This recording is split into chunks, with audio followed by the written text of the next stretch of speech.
Hello बच्चों, welcome to Pankaj physics centre. यदि हम आप लोगों से पिछले क्लास में डिस्कस किए थे कि लॉ ऑफ कंडक्शन क्या होता है, साथ ही साथ मतलब टेम्परेचर ग्रेडियंट क्या होती है, उससे कैसे ग्राफ ड्रॉ किया जाता है, और हीट करंट क्या होता है, थर्मल रेजिस्टेंस क्या होता है, थर्मल कंडक्टिविटी क्या होता है, साथ ही साथ पुअर कंडक्टर क्या होता है, मतलब good conductor of heat current कैसे, मतलब कौन सा मटेरियल, क्या कंडीशन होगा कि वह good conductor of heat current होगा।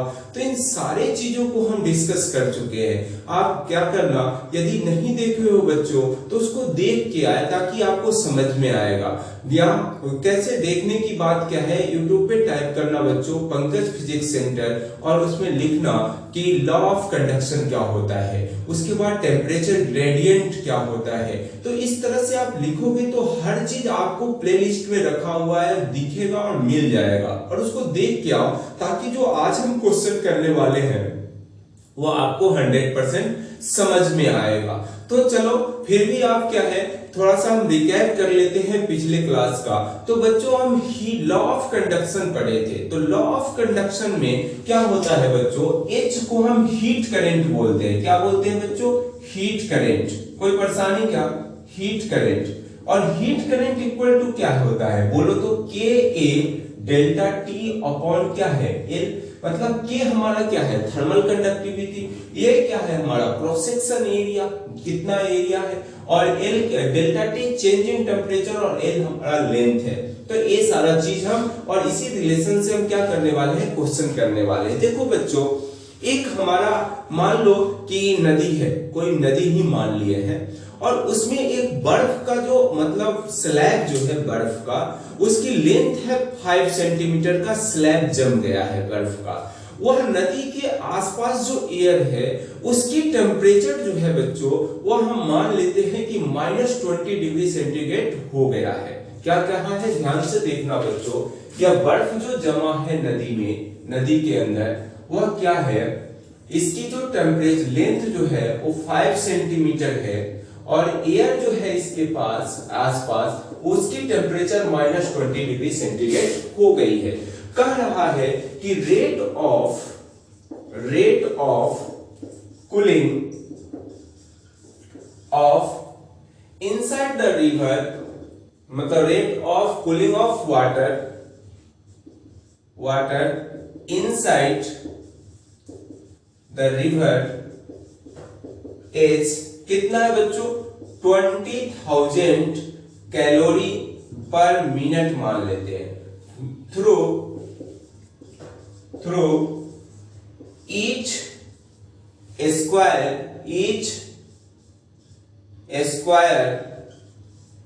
मीटर, मतलब एक स्क्वायर मीटर से। तो फाइंड करो, फाइंड द के ऑफ एक्स। आइस का हमें के बताना है। कोई परेशानी है कि इस तरह से हमारी क्वेश्चन है। ध्यान से सुनो, क्वेश्चन आपको समझ में आना चाहिए। कहा क्या है, रेट ऑफ कूलिंग, मतलब कूल हो रहा है ना, तो हीट रिलीज कर रही होगी। चलो वह कितना, 1 मिनट, यह लिखने का, इस बात को बच्चों पकड़ लो तो समझ में आ जाएगा।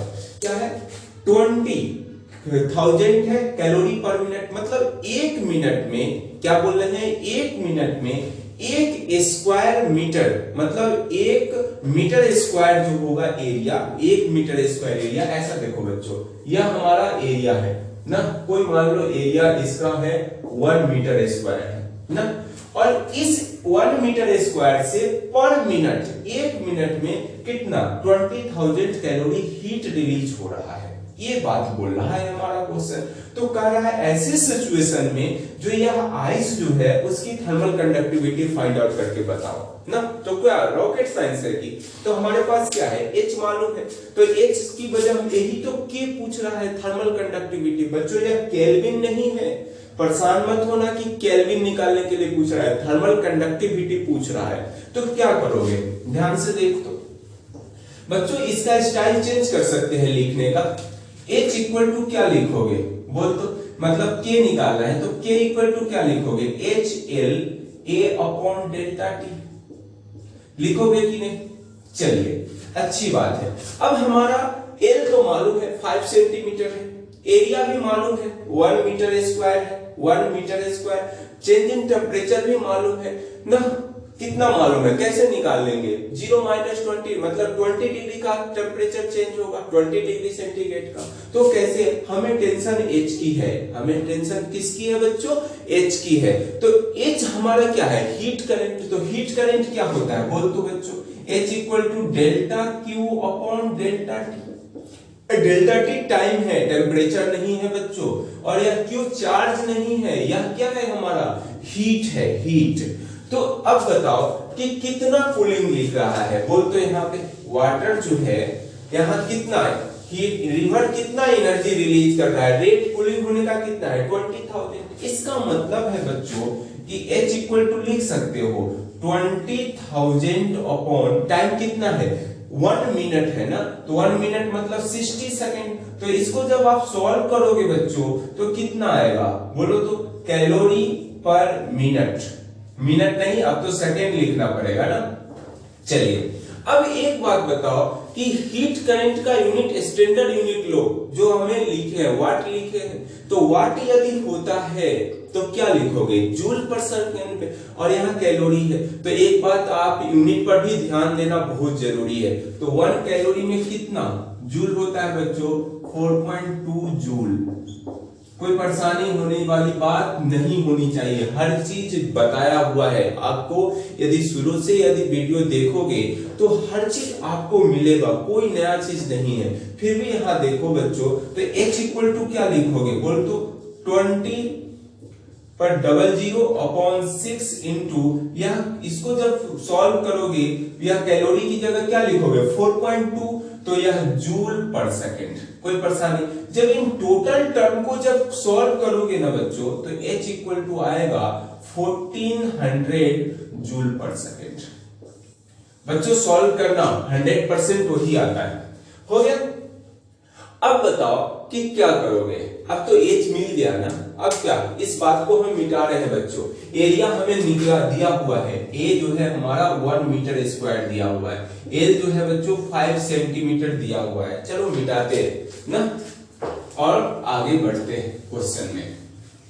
अब बताओ क्या करोगे, K इक्वल टू लिख सकते हैं H L A delta T। अरे H क्या है, H 14,000 इंटू का L कितना है 5 लिखोगे कि 5 सेंटीमीटर है बच्चों, तो उसको क्या करोगे मीटर में चेंज करना पड़ेगा, चेंज कर दीजिए 10 टू द पावर -2।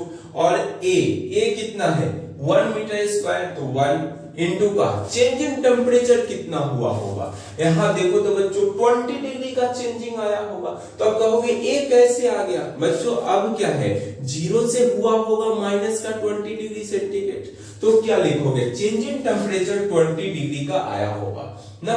तो अब क्या लिखोगे, इसको जब सॉल्व करोगे तो 10 से 10 गायब हो जाएगा, नीचे और इसको सॉल्व करो 0 5 इंटू इसको नीचे लेके आ जा नीचे, तो 2 into 10 to the power 2 ignore लिखोगे बच्चों। अब क्या है, जब इसको सॉल्व करोगे तो 70, और जब ऐसा हो गया तो यहाँ पे क्या लिखोगे, यह 100 हो जाएगा। तो यह सॉल्व करोगे 20 10 से 10 गायब हो गया, तो क्या बचेगा 7/2 मतलब 3.5। क्या लिखोगे 3.5। यूनिट क्या लिखोगे बच्चों, वाट, और यह टेम्परेचर है तो सेल्सियस आएगा, और मीटर क्या लिखोगे मीटर। तो K का जो वैल्यू है वो कितना है बच्चों, वह वैल्यू है हमारा 3.5 वाट डिग्री सेंटीग्रेड मीटर ना। तो इस तरह से हमारा ये क्वेश्चन था, कोई बहुत बड़ी बात थी, रॉकेट साइंस था कि बस हमें क्वेश्चन को पकड़ना था। बच्चों स्क्रीनशॉट ले लेना है, क्वेश्चन को पकड़ना था कि रेट ऑफ जो कूलिंग लिखा हुआ है उसको ध्यान से पकड़ लो और अपने आप क्वेश्चन निकल जाता है बनने के लिए। तो H का वैल्यू मालूम है, heat current del Q upon del T होता है। इस तरह से हम कॉन्सेप्ट डेवलप किए और जाके हम क्या किए, वैल्यू पुट किए, आराम से बन गया है। तो बच्चों ऐसे क्वेश्चन जो इजी टाइप का है वो आपको जहां भी बुक मिले उस बुक से क्वेश्चंस बनाओ। यदि प्रॉब्लम आता है तो क्या करो, फिर से इस क्वेश्चन को ध्यान से देखो कि क्या हम प्रॉब्लम कर रहे हैं। इससे क्या है, अगले क्लास में बच्चों, और ऐसा नहीं है कि यहीं पे क्वेश्चन खत्म हो जाता है, इससे लेवल अप धीरे धीरे बढ़ाते रहेंगे, तो फिर हम अगले क्लास में क्वेश्चन ही करने वाले हैं। बच्चों आपसे रिक्वेस्ट है कि जो भी थ्योरी आप नहीं देखे हो उसको देख के आए, ताकि आपको क्वेश्चन बढ़िया ढंग से समझ में आएगा ना। चलो अगले वीडियो में आपसे फिर से मिलते हैं बच्चों। That's it.